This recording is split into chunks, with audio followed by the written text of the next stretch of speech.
నమస్కారం సుధీర్ సార్. నమస్కారం అండి. చాలా మంది రీజనింగ్స్ చేసేటప్పుడు కానీ లేదా మ్యాథ్స్లో కూడా కొన్ని ఉంటాయి పజిల్స్. ఆ పజిల్స్ దగ్గర స్టక్ అయిపోతూ ఉంటారు. అంటే ఎక్కువ టైం పెట్టేస్తూ ఉంటారు. దాని నుంచి బయటపడటం కోసం అనేది స్కిప్ మెంటాలిటీ అవసరమా కాదా? ఎగ్జామ్లో ప్రతి ఒక్కరికి ఇది ఉంటుంది. అంటే ఎక్కువగా అక్కడ టైం వేస్ట్ చేయటం వల్ల అంటే వీళ్ళకి కూడా తెలిసిపోతూ ఉంటుంది.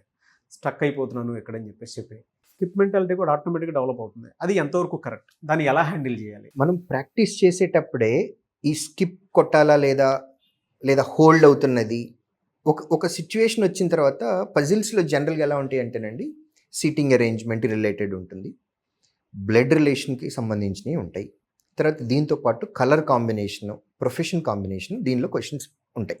ఈ కాంబినేషన్స్ ఒక్కొక్కటి వెరిఫై చేసుకుంటూ వెళ్ళాలి. అది చాలా కాన్సన్ట్రేషన్ తోటి చేసినప్పుడే at the same time first ఒక లాజిక్ పట్టుకుంటాము. ఫర్ ఎగ్జాంపుల్, నాగరాజ్ గారు ఒక పర్సన్ ఇన్వాల్వ్ అయి ఉన్నారు, ఈయన ఫస్ట్ ఫ్లోర్లో పెట్టాము, ఈయన ప్రొఫెషన్ CEO, సెకండ్ ఫ్లోర్లో ఇంకొక పర్సన్ పెట్టాము. ఇలా మనం ఒక అరేంజ్మెంట్ వేస్తాం.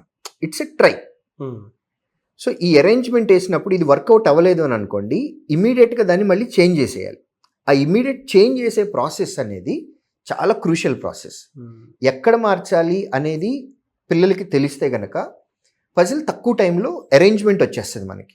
ఇది మనం ప్రాక్టీస్ టైంలో నుంచే డిఫరెంట్ కాంబినేషన్స్ ఏమేమి ఉంటాయి అనేది సెల్ఫ్ నోట్స్ అనేది ఒకటి రాసుకోవాలి. దీనిలో ఎక్కువ బ్రెయిన్ వర్కే ఉంటుందండి. మేజర్ బ్రెయినే చేయాలి. కాంబినేషన్లు అన్నీ ఆలోచిస్తూ ఉండాలి. సో రీజనింగ్ పజిల్స్ చేయాలి అని అంటే ఎవరు చేయాలి అని అంటే, first of all blood relation 100% topic మీద గ్రిప్ ఉన్న వాళ్ళు చేయాలి. At the same time seating arrangement కూడా 100% గ్రిప్ ఉన్న వాళ్ళు చేయాలి.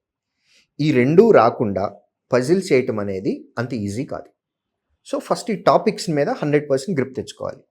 రెండోది, కామాకి ఫుల్ స్టాప్కి ఉన్నటువంటి తేడాలో ఆన్సర్ మారిపోతుంది.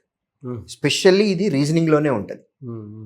కామాకి ఫుల్ స్టాప్కి మధ్యలో డిఫరెన్స్ వల్ల మన కాంబినేషన్ మొత్తం చేంజ్ అయిపోతుంది. సో ఇదంతా నేర్చుకునేటప్పుడే చాలా జాగ్రత్తగా నేర్చుకోవాలి. ఒక మంచి ఎక్స్పర్ట్ నుంచే నేర్చుకోవాలి. మనం ప్రాక్టీస్ చేసే ప్రాసెస్లో మనం స్ట్రక్ అవుతాం, అది సహజం. స్ట్రక్ అయినప్పుడు ఇమీడియట్గా మనం గ్రూప్ స్టడీస్ చేస్తున్నట్లయితే కనుక మన ఫ్రెండ్స్ని అడగాలి, మనం ఎక్కడ స్ట్రక్ అయ్యాం, ఎందుకు స్ట్రక్ అయ్యాం. ఫ్రెండ్స్ దగ్గర రాలేదు, మెంటర్ దగ్గరికి వెళ్ళి కనుక్కోవాలి, టీచర్ దగ్గరికి వెళ్ళి కనుక్కోవాలి. టీచర్ చెప్తారు ఇలా చేయాలి అనేది. మనం ఆల్రెడీ ఇంతకుముందు మనం ఎలా ఆలోచించాము, ఇప్పుడు టీచర్ ఎలా ఆలోచించి చెప్తున్నారు, ఈ రెండిటికి మధ్యలో డిఫరెన్స్ ఏంటి. సో మనం ఎలా ఉండాలి అని అంటే, ఇది టీచర్ అని అనుకుంటే ఈ టీచర్ మైండ్లో ఉన్నటువంటి ఇన్ఫర్మేషన్ మొత్తం మన మైండ్లోకి తెచ్చేసుకోవాలి. ఒక టీచర్ ఎలా అయితే ఆలోచిస్తున్నారో అదే విధంగా మనం ఆలోచించాలి. ఓకే. రీజనింగ్ సెక్షన్లో మనం ఒక క్వశ్చన్ పట్టుకున్నాం, రీజనింగ్ ఫ్యాకల్టీ ఎలా ఆలోచిస్తారో మనం కూడా అదే విధంగా ఆలోచిస్తే ఆన్సర్ తొందరగా వచ్చేస్తుంది. అర్థమెటిక్ సెక్షన్లోకి వెళ్ళిపోయాం. అర్థమెటిక్ నా స్టూడెంట్ అయితే సుధీర్ ఎలా అయితే ఆలోచిస్తాడో స్టూడెంట్ కూడా అలానే ఆలోచించి ఆన్సర్లు పెట్టేసుకుంటూ వెళ్తే తక్కువ టైంలో అయిపోతాయి. ఇది ఎప్పుడు వస్తుంది? సబ్జెక్ట్ అనేది మ్యాచ్ అయినప్పుడు వస్తుంది. అంటే నా మైండ్లో ఉన్న సబ్జెక్టు స్టూడెంట్ మైండ్లో ఉన్న సబ్జెక్ట్ రెండు మ్యాచ్ అవ్వాలి, ఫ్రీక్వెన్సీ కనెక్ట్ అవుతుంది. అందుకనే blood relations and seating arrangement ఈ రెండు టాపిక్స్ మీద మంచి స్ట్రాంగ్గా ఉండాలి. బేసిక్స్ దగ్గర నుంచి మొదలుపెట్టి ప్రాక్టీస్ టైంలో ఏదైనా ఒక క్వశ్చన్ ఆగిందా, ఎక్కడైనా హోల్డ్ పడిందా, అది ఎక్స్పర్ట్ దగ్గరికి వెళ్ళి మన డౌట్ క్లారిఫై చేసుకోవాలి. చేసుకున్న తర్వాత ఆన్సర్ వచ్చేసిందని సంతోషపడకూడదు. మన వే ఆఫ్ థింకింగ్కి ఫ్యాకల్టీ వే ఆఫ్ థింకింగ్కి గ్యాప్ ఎక్కడొచ్చింది, ఆ గ్యాప్ని ఫిల్ చేయాలి. ఫిల్ చేసి నెక్స్ట్ సెట్ చేసేటప్పుడు ఇంకా బెటర్గా మనం సాల్వ్ చేసుకుంటూ వెళ్ళాలి. ఇలా చేసుకుంటూ వెళ్ళిపోవటం అనేది మన బెటర్మెంట్ కోసం. ఇదంతా చేయాల్సింది ప్రాక్టీస్ టైంలో. ఫైనల్ ఎగ్జామ్కి వచ్చాం. ఫైనల్ ఎగ్జామ్లో పజిల్స్ మొదలు పెట్టాము, మధ్యలో ఆగింది, నెక్స్ట్ ఏం చేయాలో అర్థం కావట్లేదు, స్కిప్. ఇంకా వేరే చాయిసే లేదు. మీరు దాని దగ్గరే పట్టుకొని ఆల్రెడీ ఒక 2 minutes దీని మీద కష్టపడ్డాను కదా, ఇంకొక నిమిషం కష్టపడితే దీని మీద ఒక 5 questions వచ్చేస్తాయి కదా, ఇంకొక 1 minute చేద్దాం, ఇంకొక 1 minute చేద్దాం. ఈ మైండ్ ఏం చేస్తుంది అని అంటే, ఇలా టెంప్ట్ చేసి మనతోటి 5 నిమిషాలు వేస్ట్ చేపిస్తుంది. 2 minutes తర్వాత స్మార్ట్ డెసిషన్ తీసుకొని స్కిప్ కొట్టేస్తే మిగిలిన 3 నిమిషాలు వేరే క్వశ్చన్స్ మీద స్పెండ్ చేసి అక్కడి నుంచి కనీసం ఒక 2-3 మార్కులు తెచ్చుకునేవాళ్ళు.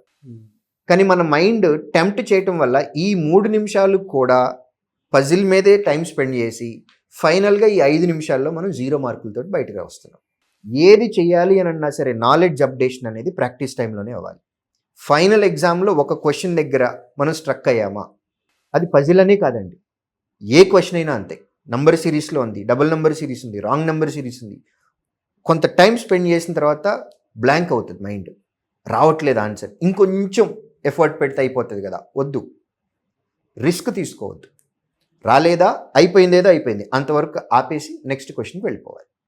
ఇలా వెళ్తే మనకి ఎగ్జామ్లో ఉన్నటువంటి క్వశ్చన్స్లో మనకి బాగా తెలిసినటువంటి క్వశ్చన్స్ని మనం ఆన్సర్ చేయగలుగుతాం.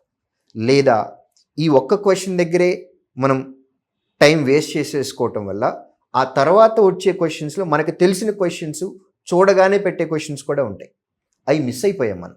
ఎగ్జామ్ హాల్లోంచి బయటకు వచ్చిన తర్వాత రీజనింగ్లో లేదా క్వాంటిటేటివ్ యాప్టిట్యూడ్లో నంబర్ సిరీస్ క్వశ్చన్లు నా దానిలో రాలా, నీకు వచ్చినాయా అని అడగాల్సి వస్తుంది. అంటే దానికంటే ముందే మనం ఒక 20 క్వశ్చన్ల దగ్గరే స్ట్రక్ అయిపోయాం. 21వ క్వశ్చన్ దగ్గర నుంచి మనకి నంబర్ సిరీస్ క్వశ్చన్స్ ఉన్నాయి, అవి మనం చదివే అవకాశం కూడా దొరకలా. ఎందుకు దొరకలేదు? ముందు టైం వేస్ట్ అయింది. స్మార్ట్గా స్కిప్ కొట్టకంటూ వెళ్ళిపోయినట్లయితే 21 దగ్గర నుంచి ఉన్నటువంటి క్వశ్చన్స్ నంబర్ సిరీస్ మనకు అందులో 5 క్వశ్చన్లు ఉన్నాయి, 5 మనం చూడగానే పెట్టేసేలాగానే ఉన్నాయి, అది మనం ఛాన్స్ మిస్ అయ్యాం. ఎగ్జామ్ హాల్లోంచి బయటకు వచ్చిన తర్వాత మీలాంటి ఫ్రెండ్ని నా దానిలో నెంబర్ సిరీస్ రాలేదు, నీ దానిలో వచ్చినాయి అని అంటే మీరు చెప్పే ఆన్సరు చాలా ఈజీ క్వశ్చన్స్ ఉన్నాయి, 5కి 5 చూడగానే వచ్చినాయి, మన ఇద్దరం ఆల్రెడీ డిస్కస్ చేసుకున్న క్వశ్చన్సే అవి, నిన్నే డిస్కస్ చేసుకున్నాము, ఆ 5 వచ్చినాయి అని అన్నారనుకోండి, నా పరిస్థితి ఏంటి? సో రాంగ్ క్వశ్చన్ని స్కిప్ కొట్టాల్సిన టైంలో కొట్టకపోవటం వల్ల నాకు తెలిసినటువంటి క్వశ్చన్స్ నేను అన్నెసరీగా లూజ్ అయ్యి బయటకు వస్తున్నాను.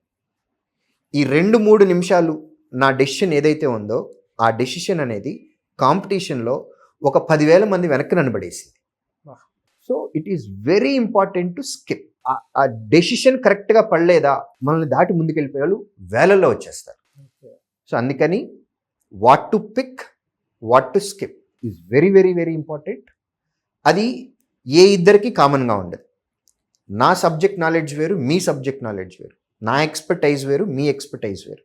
నా ఎక్స్పర్టైజ్ తోటే నేను గేమ్ ఆడాలి, నా స్ట్రాంగ్ పాయింట్ ఏదైతే ఉందో ఆ స్ట్రాంగ్ పాయింట్ తోటే నేను గేమ్ ఆడాలి. మీరు మీ స్ట్రాంగ్ పాయింట్ తోటి గేమ్ ఆడతారు. ప్రాక్టీస్ టైంలో నా వీక్ ఏరియాని నేను డెవలప్ చేసుకోవడానికి ట్రై చేయాలి, స్ట్రాంగ్ ఏరియాని కంటిన్యూ చేయాలి. Exam is a game, play with your strong area. Weak area నుంచి క్వశ్చన్ వచ్చిందా, స్కేప్, మొహమాటమే అవసరం లేదు. ఇది చేసుకుంటూ వెళ్తే కనుక మంచి రిజల్ట్ వస్తుంది. Very good answer sir. Thank you so much sir. Thank you.